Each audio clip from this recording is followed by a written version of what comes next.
muungano sio mbaya, kwa sababu muungano sio wa kwanza. Na tumejua ndugu yangu former prime minister kama mtu wa miungano baada ya kila uchaguzi. Na alianza miungano zamani na Moi. Na akiwa LDP akamezwa na kuku, tena akaacha kama amepasua kuku, akahama, akajoin Kibaki, karibu angushe Kibaki kwa barabara na madisi na machungwa. Alafu baadaye tukakutana na yeye tena akiwa kwa ile ilikuwa inaitwa National Accord. Kwa hivyo yeye ni mtu wa kujipanga kila wakati. Tumemuona na Uhuru baada ya uchaguzi wa Uhuru, tena tumemuona na Handshake. Na ukiniuliza leo, ukiniuliza muungano huu ni mgani, nitakwambia ni ile Pentagon tu. Ndio hiyo imerudi. Na hakuna kitu ya kutustua sisi. Kwa maana Pentagon ilikuwako na tukaiangusha. Na binu zote Raila amekuwa juzi na incumbent Uhuru Muigai Kenyatta na tukamwangusha. Na kwa hivyo huwezi kuniambia ati kuna kitu wa Kenya watatishika nayo kwa sababu ya muungano. Huu muungano ni ya tumbo yake tu, si muungano wa kutafuta kitu. Na Raila hajazoea kukaa mahali hakuna bread and butter. Kwa hivyo hakuna vile utamwambia atoke kwa butter, yeye atangangana hapo. Lakini kama yeye ni wa kupigania haki za Wakenya, kwani amesahau kwamba kupigania haki wa Kenya si wakati yuko kitandani na wale wanaitwa serikali. Ukienda kitandani na serikali, si umekuwa serikali? Utakumbuka Mkenya saa ngapi? Kwa hivyo tunasema Raila amesahau na ndoto yake. Ile ilikuwa ndoto ya kupigania Mkenya. Na amekuwa mtu wa kujipigania tumbo yake. Sasa na hiyo tumemzoea. Na kwa hivyo tunamwambia yeye akihama atengeneze muungano na William, si wa Kenya wameunda muungano. Hiyo ni watu tunaita individual. Hata hiyo muungano umeona hakuna mahali umesema Kenya kwanza. Muungano umekuwa ni UDA na ODM. Kwa hiyo hata ni muungano ambaye ni is a confused muungano watuelewi. Na ukweli wa mambo ni kwamba mimi najua ule mtu ambaye ako na shida ni William. William anaona akiponyoka, Raila akiponyoka tena atabaki uchi. Na bado ako uchi. Hakuna mahali yako na usalama. Yes, kwa sababu Raila laundi si ule Raila alikuwa na usemi. Ni Raila usemi umekuwa umehama. Na juzi nimeona kwa mazishi ya former chairman wa IBC. Nimeona Western governor natembea akimwambia mbele ya macho yake rais kwamba muungano watu jamii ya Western kuungana si ukabila. Hiyo ni muungano wa kuleta watu pamoja wa Western ili waweze kusema na usemi moja. Kwa hivyo usemi wa Western sioni Raila tena hapo, na wamesema hawataki broker.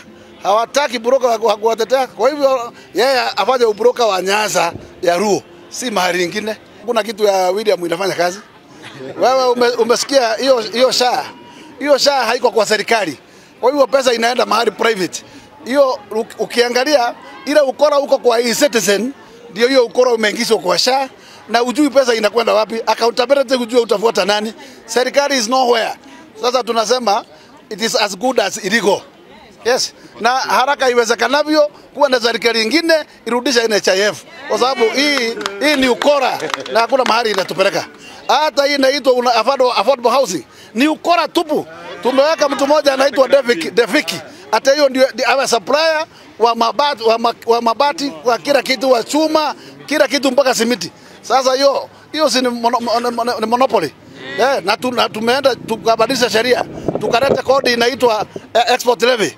Ili tupatie jamaa anaitwa Devik, kitu inaitwa monopoly ya Krinka na Biret. Na hizo zote ndio products za kutengeneza simiti na chuma. Sasa mtu mmoja ndio tumepeleka. Watu wengine hapo wamekuwa ni shareholder. Sasa wanameza wale wengine. Simiti leo inaelekea 1000. Ni Wakenya wangapi wataweza kununua simiti moja wajenge? Ni Wakenya wangapi wataweza kununua chuma? We are heading the wrong direction. Na Raila amepotea njia akielekeza Wakenya huko. Lakini harusi mpya imefanya tukapoteza vitu vyetu za bunge za makamati. Lakini hiyo sio kitu tumezoea.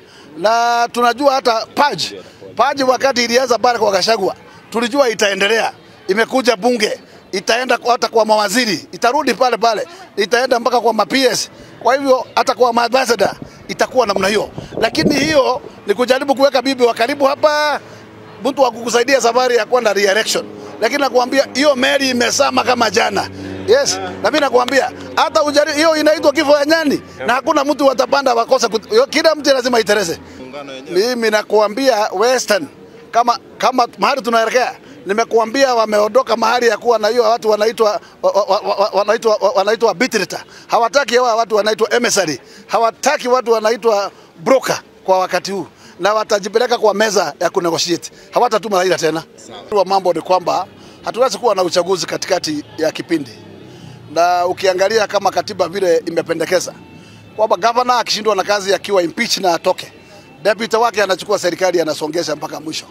Kwa sisi tutajipanga kuchukua serikali kipindi yao ikilala salama. Na safari hiyo tumeanza leo. Na tutaendelea kusaidiana na Nairobi kule ambao tunaona janga zikiwatokea na hakuna mtu wa kuwapatia mkono wa buria. Kwa hivyo mimi nikuambia wa Nairobi kwamba hata kama mambo itakaa ni kama tulichagua governor ambaye hayuko, governor kazi yake ni kufanya ile kazi ya chokora ya kubeba takataka, kuhamisha na kupeleka takataka kwa wengine. Mimi nakuambia hawa jamaa wameanza kututapikia kwa viatu na ni makosa sana. Na mimi nawaambia wakule ya kutosha, wabebe na tumbo waende wakiedaga. Hiyo Nairobi mnasema inawaki wapi? Si kwa sewerage za sewerage, si kwa drainage, si kwa storm water, si kwa maji, ni wapi inawaki?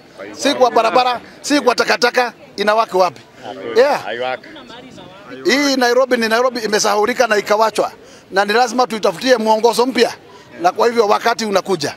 My biggest concern actually is on what is happening in Nairobi. We've seen a governor who is as bad as the president, a governor who is every other time doing nothing to the Nairobians. And I think time has come for us now to make a decisive decision, both at the local level and at the national level. We want to confirm here that even if Raila was to join with Uhuru Kenyatta, Mwai Kibaki, Moi, and the first president of the Republic of this country, would still defeat them. The power is with the people. Watu wameshoka, and I can tell you, just like there is day and night, this president is going home. This governor is going home. Kenyans are tired. The power is with the people. Gen Zs came in to ensure that at least we have equity. And equity, we are going to ensure that Raila, Ruto, Sakaja goes home. We need a new order. Old order must give to a new order. The new order is the people. And the young must be ready to take our positions. We must ensure that at least Kenya iko mikononi mwetu. Our destiny is with us. And we are there, and we have decided that these people, the government, must go home. Thank you.